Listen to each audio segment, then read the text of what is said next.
एक घने जंगल में एक गुरु का आश्रम था, लेकिन उनका कोई शिष्य नहीं था। जब भी कोई उनका शिष्य बनने के लिए आता तो उस घने जंगल में ही गुम हो जाता।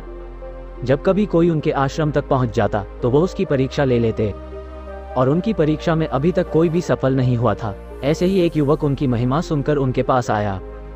उन गुरु का शिष्य बनने की चाहत में वो गुरु के पास पहुंचा और वहां पहुंचकर अपने गुरु से कहा, हे गुरुदेव, मैं बहुत दूर से आया हूं आपका शिष्य बनने के लिए। कृपया कर आप मुझे अपना शिष्य स्वीकार करें। गुरु ने कहा, तुम मेरे शिष्य क्यों बनना चाहते हो? शिष्य ने कहा, मैं आपकी सेवा करना चाहता हूं गुरुदेव। गुरु ने कहा, मैं अपनी सेवा स्वयं कर सकता हूं, मुझे तुम्हारी आवश्यकता नहीं है, तुम अपने घर जाओ। शिष्य गुरु की चरणों में गिर गया और बोला, हे गुरुदेव, मुझे अपना शिष्य बना ले, मैं आपसे ही ज्ञान प्राप्त करना चाहता हूं। गुरु ने कहा, ठीक है, लेकिन मैं अज्ञानी को ही अपना शिष्य बना सकता हूं।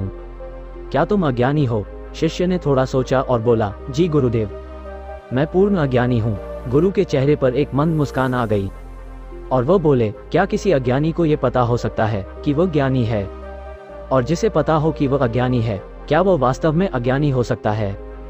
क्योंकि यहाँ तो सभी अपना अपना ज्ञान बिखारते रहते हैं। शिष्य चुप रहा, उसने कुछ नहीं कहा। गुरु ने कहा, ठीक है, अगर तुम मेरी परीक्षा में उत्तीर्ण रहे तो मैं तुम्हें अपना शिष्य अवश्य बना लूंगा। आज से तुम मेरे साथ रहोगे। मैं जो करूं उसे ध्यान से देखना और समझना, लेकिन कोई प्रश्न मत पूछना।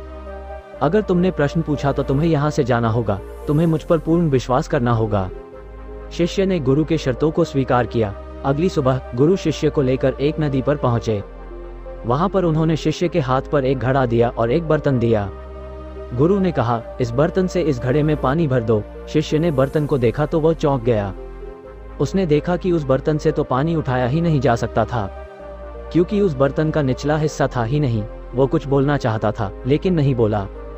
वो उस बर्तन से घड़े को भरने लगा, लेकिन बर्तन में न पानी आता और न ही घड़ा भरा। शिष्य का धैर्य जवाब देने लगा। शिष्य मन ही मन सोचता है कि गुरुदेव पागल तो नहीं हो गए हैं, इस बर्तन से तो घड़ा जीवन भर नहीं भरेगा। आखिरकार शिष्य का धैर्य जवाब दे गया। शिष्य ने गुरु से पूछा, इस बर्तन से यह घड़ा कैसे भरेगा गुरुदेव? इस बर्तन के तो नीचे का हिस्सा ही नहीं है, सारा पानी तो नीचे से ही निकल जाता है। अब आप ही बताइए गुरुदेव कि मैं क्या करूं? गुरु ने कहा, अब तुम जा सकते हो। शिष्य ने भी सोचा, ऐसे पागल गुरु के पास रहने से भी क्या फायदा। शिष्य वहां से चला गया। रात में एकांत में शिष्य ने सोचा, इतनी बात तो गुरुदेव को भी पता होगी कि बिना बर्तन के निचले हिस्से से पानी नहीं भरा जा सकता, लेकिन फिर भी उन्होंने मुझे वो बर्तन दिया पानी भरने के लिए।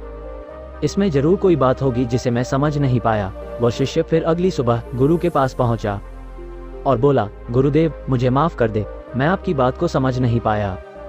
गुरु ने कहा, मैंने तुम्हें पहले ज्ञान दिया और वह तुम ले नहीं पाए, क्योंकि तुम पहले से ही अपना ज्ञान ले घूम रहे हो। जिस प्रकार बिना बर्तन के निचले हिस्से के घड़े में पानी नहीं भरा जा सकता, उसी प्रकार हमारी शरीर की इंद्रियां वह भी इसी बर्तन की तरह है, जिससे हम मन रूपी घड़े को भरने का प्रयास करते हैं, लेकिन मन कभी भरता नहीं है। इसलिए मनुष्य कभी संतुष्ट नहीं हो पाता। शिष्य ने गुरु से क्षमा मांगी और कहा, गुरुदेव, मुझे अपना शिष्य स्वीकार करें। गुरु ने कहा, तुम में धैर्य है, इसलिए तुम दोपहर तक धैर्यपूर्वक रुके रहे। तुम में समझ है, इसलिए तुम वापस आ सके। यहाँ से जो गया वह कभी वापस नहीं आया। तुम्हारे अंदर अपनी सोच बदलने की क्षमता है। जो अपने विचारों को बदल सकते हैं वो अपने स्वयं का निर्माण भी देख सकते हैं। मैं तुम्हें अपना शिष्य अवश्य बनाऊंगा।